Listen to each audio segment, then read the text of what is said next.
मुलीच्या शाळेत 2 डबे असतात, एक ब्रेकफास्ट आणि एक लंचचा. ब्रेकफास्टच्या डब्यामध्ये रोज काय द्यायचं हे नेहमीचाच प्रश्न असतो. कारण जे सोपे पदार्थ आहेत जसं की पोहे, उपीट आणि साबुदाण्याची खिचडी ते तिला आवडत नाही आणि रवा सोडलं की मला दुसरा कुठला ऑप्शन आहे त्यावेळी सुचत नाही. तर मस्तपैकी रव्याच्या इडल्या केल्या. तेल गरम करायचं, त्याच्यामध्ये उडदाची डाळ, हरभऱ्याची डाळ, जिरे, मोहरी, कढीपत्ता, मिरची घालायचं, छान परतून घ्यायचं. मग त्याच्यामध्ये रवा घालायचा, तोही छान परतायचा. अगदी लालसर होईपर्यंत भाजायची काहीच गरज नाही आहे. मस्तपैकी प्रीमिक्स तयार होतं. आयत्या वेळेस हे प्रीमिक्स वापरून तुम्ही उपीटसुद्धा करू शकता. प्रीमिक्समध्ये थोडंसं दही आणि पाणी घालून छान मिक्स करायचं.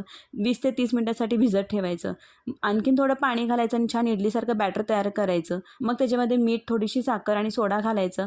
हलक्या हाताने मिक्स करायचं. इडलीची प्लेट तेलाने ग्रीस करायचं. छान बॅटर त्याच्यामध्ये घालायचं आणि मस्तपैकी 10 मिनिटं स्टीम करून घ्यायचं.